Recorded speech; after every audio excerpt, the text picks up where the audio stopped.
This is Vicki Matsumanji with the White Mountain Community Garden.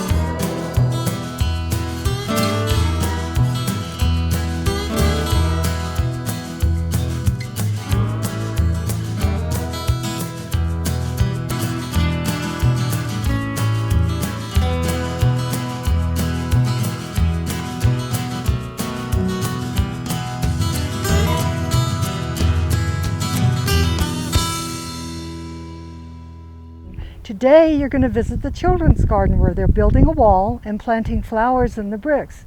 You'll also learn about a special way of weeding from Greta. She's using a knife instead of a trowel. We're also going to learn more about the expo that's coming up in a couple of weeks, the biggest event that we've ever had here.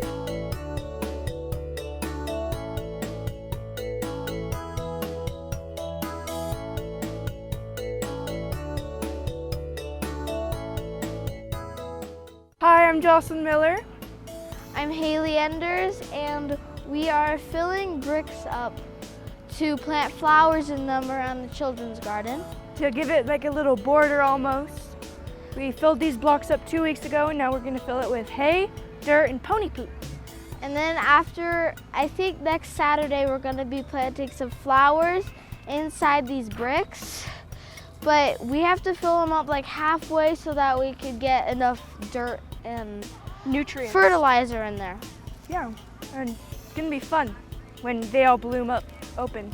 Yeah. And We thought it might give a little bit of a flair. nice flair to the children's garden with flowers in each brick, because we thought it would look really pretty and it'll Give it a border. kind of brighten up the children's garden a little bit. Yeah. Yes, and we got help from Miss Linda. She's the pretty much the manager of the children's garden. Yes. We all came up with the idea of getting this done so that we could reinforced it. Yeah. And paying someone to build a trellis so that way it prevents people from walking in the garden, and so that they know where the entry is, so that way they don't go walking all over our plants and resources. So, And our pretty things. yeah. So that way it doesn't ruin, so that we can have a good garden this year.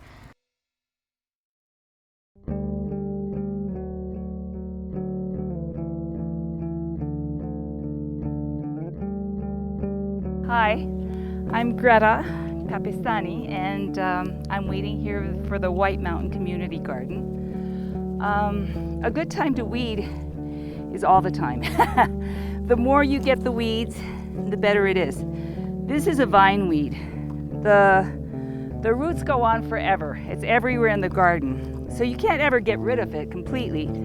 However, if you pull up the weeds as much as you can, and you cut it, however long it took for this to grow, that's how much you're retarding the weeds. Not only that, this weed, if I cut it, won't go to flower and won't seed, so it won't keep reproducing that way. At this point, where the soil is soft and wet, I can go really fast with a little kitchen knife and just cut underneath the weeds.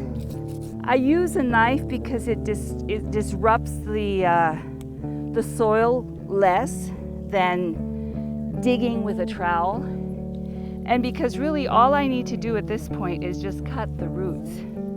So if I go underneath it, see, I've got all the roots there underneath, and then this is really fast. And we have more weeds than we'll ever be able to take care of.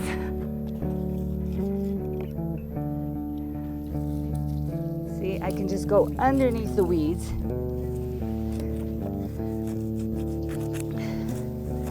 See, this is a big bunch of vine weed. But see, look at all the roots. If I try pulling them up, there's a good chance that I won't get as much of the root. If I dig them, sometimes when the soil is wet, you disrupt the soil more than you would want. And really all I want to do is get these weeds out so that the plants have a little bit of a head start, because weeds will always grow faster than plants, and that's why they're weeds.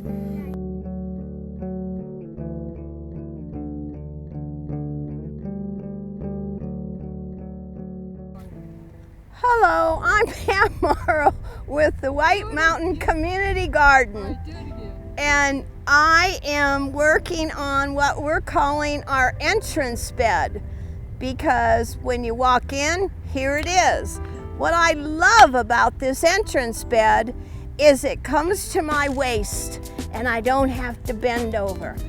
Well, right now I'm hoping that this will become a perennial garden, meaning that they will return and return and return with a few distributed annuals as we had last year. So we're just ending our early bulbs.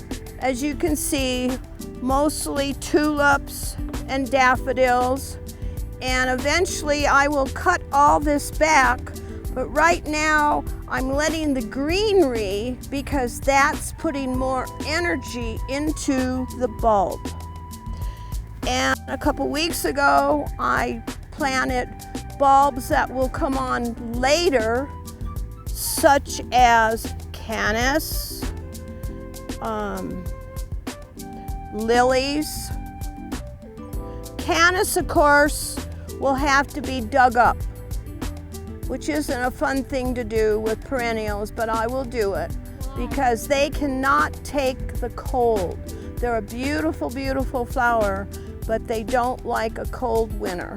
But then you just store them wherever you would store bulbs. Store them in a dark place. You know, we got lots of sheds around here. And right now I'm just transplanting bachelor buttons. Here's an example of the bachelor buttons that reseed and come back. And right now today I have gone around and dug up different bachelor buttons and distributing them into the entrance bed. So, and here's an old tulip. I don't have the heart to cut it off just yet, but I will. Here's just an example of a tulip that I've cut back, and eventually I will cut all the greenery. I'm just letting it gather energy right now down into the bulb. And then, of course, here is what used to be our pretty little daffodils, and they're over now. And again, and here's some more greenery of the daffodils. Again, I'm gonna cut them back soon. I'm letting the greenery take its energy down to the bulb. And what's exciting right now is here's Sweet Williams that came back from last year, and look at they're starting to get their color. They're gonna be beautiful. And you know, that's what's so great about perennials. You plant them and they just come back. Here we have what's gonna be yellow daylilies, which last year I put them in. One of our members donated them. And unfortunately, there were so many flowers in here, the daffodils got hidden. So this year I'm gonna hope they don't get hidden. We've had so many volunteers because Mother Nature has been so good to us. So I will just say happy gardening and thank Mother Nature for all this good moisture. Bye-bye.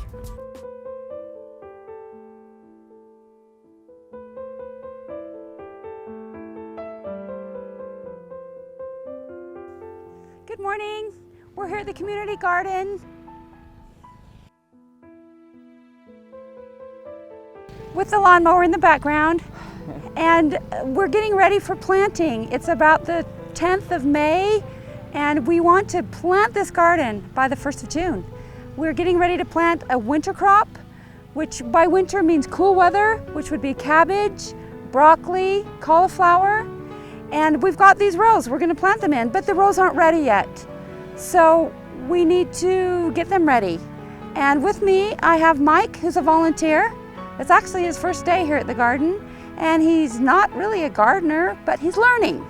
What do you think about that, Mike? I think it's great. Right now, we're working on flowers and cabbage. We're gonna be we're clearing it out right now with the weeds, and after that, we're gonna be putting manure on it, and we're gonna mix it. That way the soil is nice and fresh. That's exactly right. He just learned that today. In fact, he just learned to run the tiller today, and it didn't get the best of him. Nope. But we will add those amendments: sand and lots of manure, and then we will till them in to just mix it up like you would a salad. And then we will plant next week.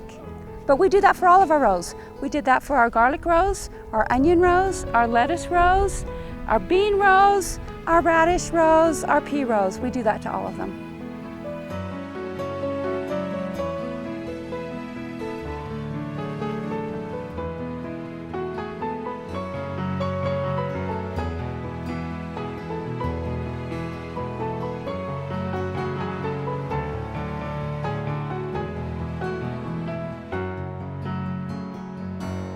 We do. So we are a recovery program. We help men and women who are struggling with addiction. And so a lot of people get nervous about that. You're bringing addicts to our facility, to our garden. Here's what you have to understand. The difference is these men and women are actually seeking treatment. They come to us from all over the nation. They understand that they have a major addiction that they want and they need help. So they come and seek us out. The program lasts for 6 months. That's why you're seeing the men and women kind of transfer. Some come in full time, some are doing outpatient. So our program is actually an inpatient treatment center where the men and women have an opportunity to stay on campus with us. What that does is that helps us, especially when we have clients that are coming from, like we have one right now from, I think, Kentucky. There's no way that he would have a place here, so we help them. They provide the room and board, they pay for the room and board, but they come and stay with us. Really simple. Our classes are kind of what you would see in any program where we start at 7:30 in the morning. We start with AA, just like a lot of you understand what AA is.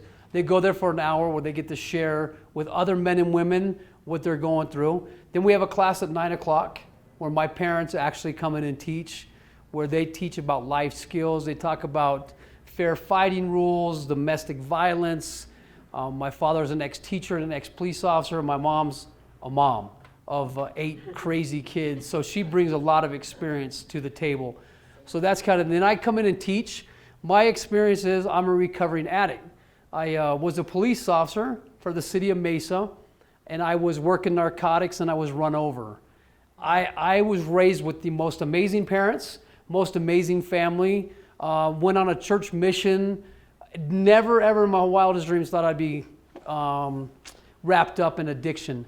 But I was run over. I had 27 knee surgeries. And so my doctor continued to prescribe medication. And so what happened was I was taking the medication. I thought I was healing myself, but I didn't realize I had something else that was broken. My heart was broken. I left the police department. It was hard. And so I was kind of self-medicating. And so understand that a lot of us that are addicts, we didn't plan on, none of us wake up and say, I want to be an addict today. Yeah. It just happens. It really did for me. I was hooked on opiates. I never turned to heroin, but because I had all the pills I needed.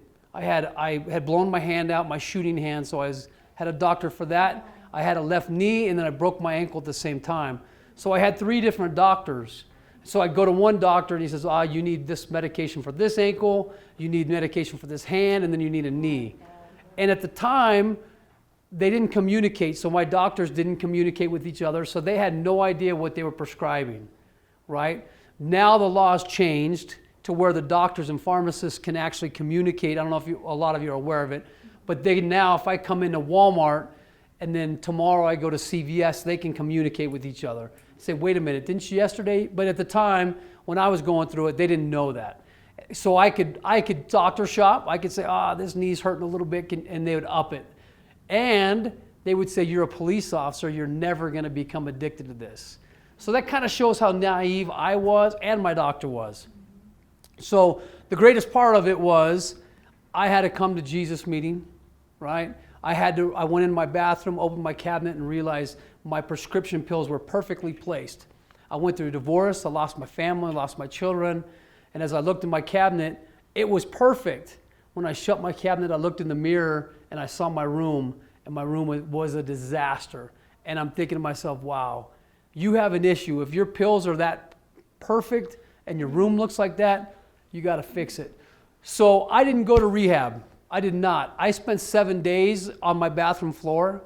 I hope it doesn't disgust anybody, but I was urinating myself. I defecated myself. I was throwing up on myself. It took me 7 days. Funny experience, at 3 days, I had a conversation with God and said, hey, alleviate some pain, you know? And I audibly heard him laugh at me and say, you're not even close yet. I know how you are. I know if I save you from this, tomorrow you'll be right back using. So I was like, okay. So I spent 7 days in the bathroom, and finally on the 7th day, I made an agreement with God that I had made 1,000 times before.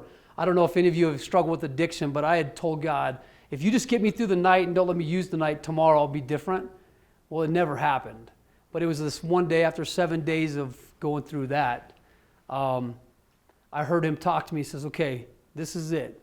I'm going to let you get up. And I told him, I said, if you let me out of this, you either take my life because I can't lose any more weight. I can't be any sicker than this. If you save me from this, I'll do it. And so it wasn't 5 minutes. I felt like I had renewed energy, and 10 years sober today. Well, 10 years sober in January. So I just want you to understand that the guys, each person that comes to this program is blessed. You know, we're all working together. We're just trying to get sober. We understand that along the path, we destroyed everything. We destroyed families. We destroyed relationships. Our cars got repoed, and we were at the rock bottom. But what this program does, and it's the only one in the White Mountains, there's other programs but none of them are a full 6 months treatment. And so what we do is we bring a person in, we have doctors, we have a psychologist, and they, based on medical necessity, kind of determine how long they can stay. So if we've had guys last a year in the program, and so we have scholarships through the community, people helping out, pay for it. A lot of them are billed through insurance, but what I want you guys to understand is when you see them on Saturday, they love it. This is the best they get. I mean, they enjoy being at the garden. I don't know how many of you know this 12 steps, but the 12th step talks about giving back. So you've been given all this beautiful recovery, but if you don't give it back to people, if you don't share it with people, it's null and voided. So our goal is to give back to the community. We want them at your garden. We want them giving back to you because it buoys them up and it shows them, hey, I can be around normal people. I don't have to use. And some of these men and women don't understand.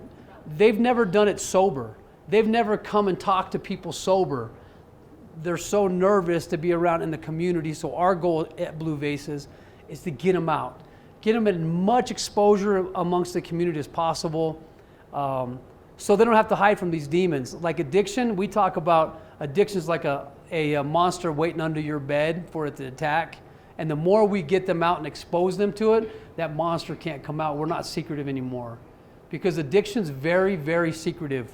I know a lot of you that are shaking your head understand it's a secret addiction. It's a hidden life where we don't want to expose ourselves. But once we can say, hey, I'm Brock, I'm an addict, it speaks volumes. It allows me to heal on the inside. So we just wanted to come and thank you guys for loving our men and women.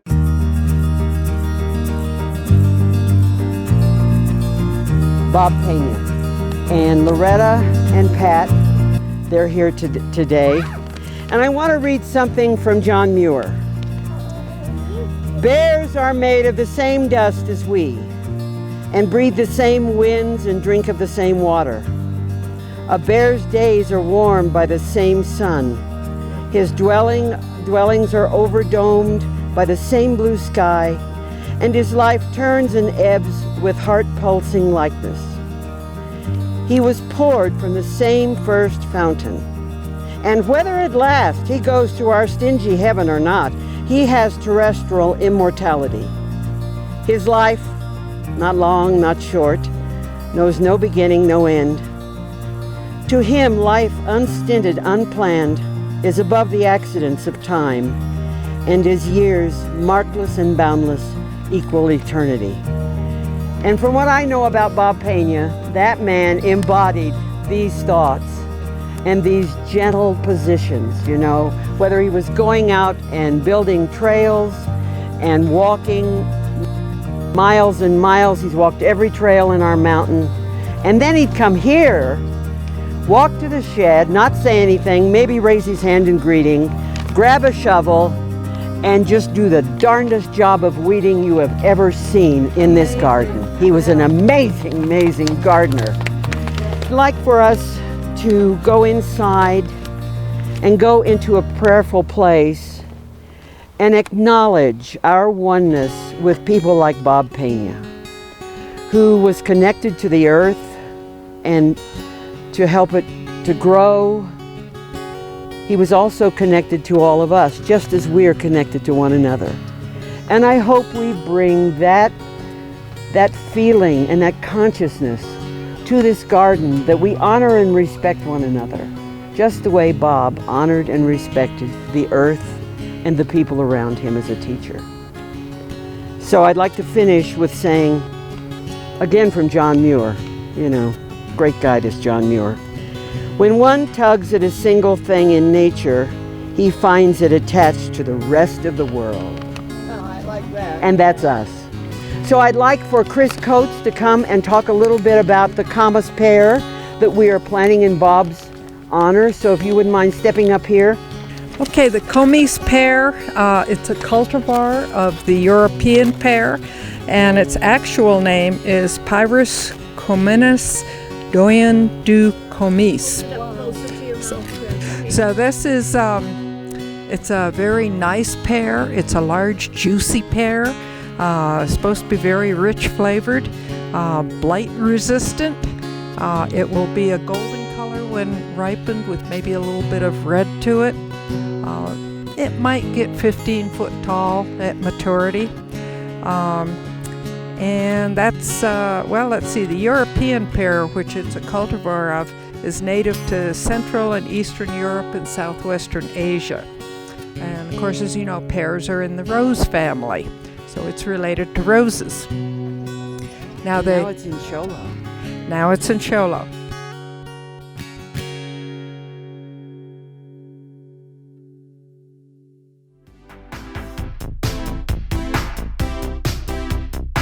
Hey everyone, I'm Vicki Matsumanji with the White Mountain Community Garden. As you can see, there's a lot of activity going on. This is our first year for our Garden Expo. And wow, we've never done anything this big before. It's just amazing. And the turnout is just phenomenal. We're so happy about that. So right behind me, we're selling raffle tickets for a number of prizes. There are some cash prizes. There's a cash prize for $100. There's a $100 gift certificate from Walmart. A number of businesses have donated products to us for the raffle, and it's very successful so far. So we also have a great food cart here from Persnickety's. We have a number of speakers who are experts on gardening here in the White Mountains, which is really important. And it's just great. We're just having a wonderful time. Hi, I'm Maisie from Cholo Public Library, and today we're out at the Garden Expo. Even though it's a little windy, we're still enjoying everybody coming to visit us. We brought our seed library out. We're on our second round of seeds, so we are so happy that we've given away 200 pouches already. We've done a reload, so if you're not here today, you can come and see us over at the library to get seeds the next time you're in.